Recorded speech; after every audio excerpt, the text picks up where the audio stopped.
আজকে আমি আপনাদের একটি গল্প শোনাবো। প্লিজ গল্পটি সবাই মনোযোগ দিয়ে শুনবেন। হয়তো গল্পটি শোনার পর আপনার চিন্তা ভাবনার একটু হলেও পরিবর্তন আসবে, নিজেকে একটু হলেও বদলাতে পারবেন। আসসালামু আলাইকুম সুপ্রিয় দর্শক, আজকে আমি চলে এসেছি কুষ্টিয়া ইসলামী বিশ্ববিদ্যালয়ে। আমার খালাতো বোনের ভর্তির জন্য এসেছিলাম তাকে নিয়ে। আজকে আমরা পুরো বিশ্ববিদ্যালয়টা ঘুরে দেখব এবং আপনাদের সঙ্গে একটি শিক্ষামূলক গল্প শেয়ার করব। তো চলুন বিশ্ববিদ্যালয়টা পুরো ঘুরে দেখি আর গল্পটা বলি। এক ভদ্রমহিলার নাম খেলমা টমসন। তিনি নিউ ইয়র্কের অধিবাসী ছিলেন। ওনার স্বামী যুদ্ধের সময় ক্যালিফোর্নিয়ার মোজাভে মরুভূমিতে এক শিক্ষণ শিবিরে ছিলেন।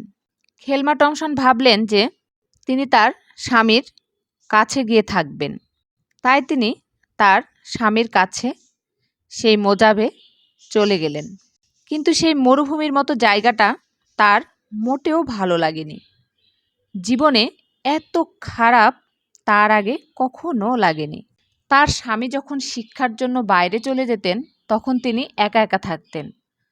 অসহ্য গরম, প্রায় 125 ডিগ্রি তাপে তিনি কি করবেন কিছু না ভেবে ফণিমনসার ঝোপের আড়ালে বসে থাকতেন। এছাড়া তার কোনো উপায় ছিল না। সেখানে তার সাথে কথা বলার মতোও কেউ ছিল না। মেক্সিকান আর ইন্ডিয়ানরা সেখানে ছিল। মেক্সিকান এবং ইন্ডিয়ানরা ইংরেজি এক অক্ষরও জানত না। সারাক্ষণ গরম বাতাস বইত সেখানে, আর শ্বাস নিলেই শুধু বালি আর বালি। মরুভূমি এলাকা বলে কথা।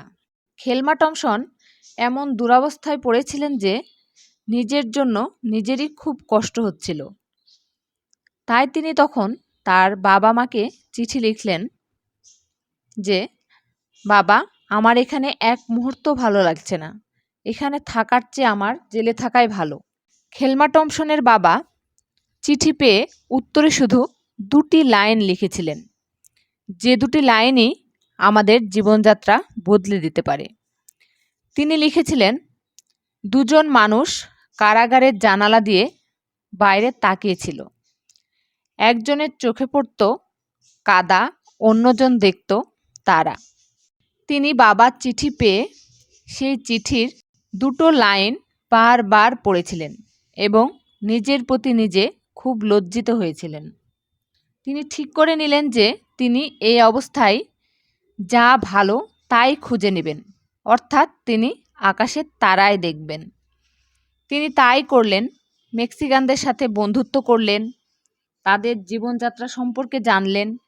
মেক্সিকানদের কাজের প্রশংসা করায়, তাদের মৃৎশিল্প নিয়ে প্রশংসা করায় তাকে অনেক অনেক উপহার দিত মেক্সিকানরা। এটা তার কাছে খুব ভালো লাগতো। আস্তে আস্তে সেই জায়গাটাতে তার ভালো লাগা শুরু হয়ে গিয়েছিল। আপনি আমিও তো মানুষ, আমরাও সব পরিবেশেই ভালোটা খুঁজে নিতে পারি। পরিবেশের দোহাই দিয়ে আসলে কোনো কিছুই আটকায় না, যদি আমরা সেটাকে মানিয়ে নিয়ে কাজ করতে পারি। ইসলামী বিশ্ববিদ্যালয় কেমন লাগলো আপনাদের অবশ্যই কমেন্টে জানাবেন।